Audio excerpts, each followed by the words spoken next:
नमस्कार, आप देख रहे हैं जय भारत। मैं हूं विनीता मिश्रा। कोरोना संकट के बीच देश में लॉकडाउन है और लॉकडाउन में बिहार के ऐसे हजारों छात्र हैं जो कोटा में फंसे हुए हैं और अपने राज्य वापस आना चाहते हैं।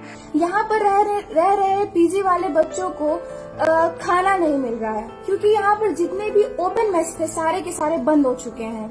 तो जिस तरह यूपी गवर्नमेंट और अदर स्टेट्स की गवर्नमेंट अपने बच्चों के लिए बसेस वगैरह भेज रही है, उसी तरह हम भी चाहते हैं कि बिहार गवर्नमेंट भी हमारे लिए कुछ करे। हमें आपकी सपोर्ट की जरूरत है क्योंकि हम आपके फ्यूचर हैं। हम भी आपके बच्चे हैं। We are not safe here, please take us home.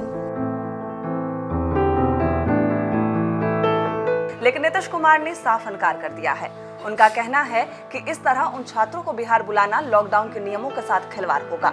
हालांकि इसी बीच एक ऐसी खबर सामने आई है, एक बीजेपी विधायक ने विशेष आदेश लेकर अपनी बेटी को कोटा से वापस पटना लेकर आए हैं, जिसके बाद नीतीश कुमार के करीबी कहे जाने वाले प्रशांत किशोर ने उस आदेश की कॉपी जारी की है और नीतीश कुमार पर निशाना भी साधा है। उन्होंने कहा कि जब अन्य बच्चों को सीएम अपने राज्य वापस नहीं ला सकते तो फिर विधायक के लिए अलग रूल क्यों?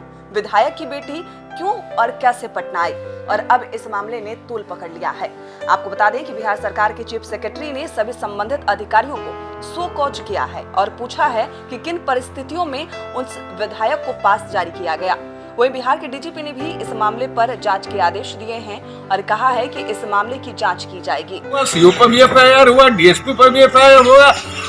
जो नियम का उल्लंघन करेंगे किसी पर एफआईआर हो सकता है और कोई जेल जा सकता है। ये जो भाजपा के विधायक जिस तरह से पास इशू करवाया गया, बेटी किसने पास इशू किया, किस परिस्थिति में इशू किया, इसकी सरकार के स्तर से इसकी पूछताछ हो रही है।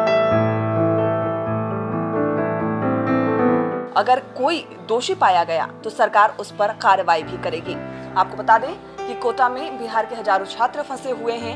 ये मामला अब गर्माता जा रहा है। फिर अभी आप देख रहे हो कि हम तीनों एक साथ बैठकर बोल रहे हैं, लेकिन ऐसा नहीं है। हम तीनों अलग अलग जगह से आए हैं इस वीडियो को बनाने के लिए। बस सर कोविड-19 की वजह से हम तीनों नहीं, बहुत सारे लोग नहीं, बच्चे जो कोटा में आके पढ़ाई करते वो फंसे हुए नहीं है, पूरी तरह फंसे हुए हैं। आपको पता नहीं होगा यार, जो चार्ज ले रहे खाने वाले वो ज्यादा ले रहे हैं और वो जो खाना प्रोवाइड कर रहे हैं वो भी ढंग का नहीं मिल रहा है।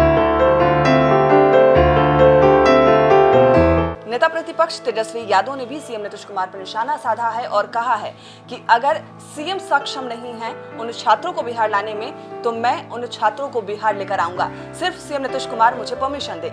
वहीं नीतीश कुमार के करीबी कहे जाने वाले प्रशांत किशोर ने भी सीएम नीतीश कुमार पर हमला किया है और कहा है कि जो आम विद्यार्थी हैं उनके लिए और विधायक की बेटी के लिए अलग अलग रूल क्यों? तो कोटा मामला बिहार में सियासी पारा गर्मा चुका है। तो अभी के लिए बस इतना ही। बिहार झारखंड की तमाम खबरों के लिए देखते रहिए अजय भारत।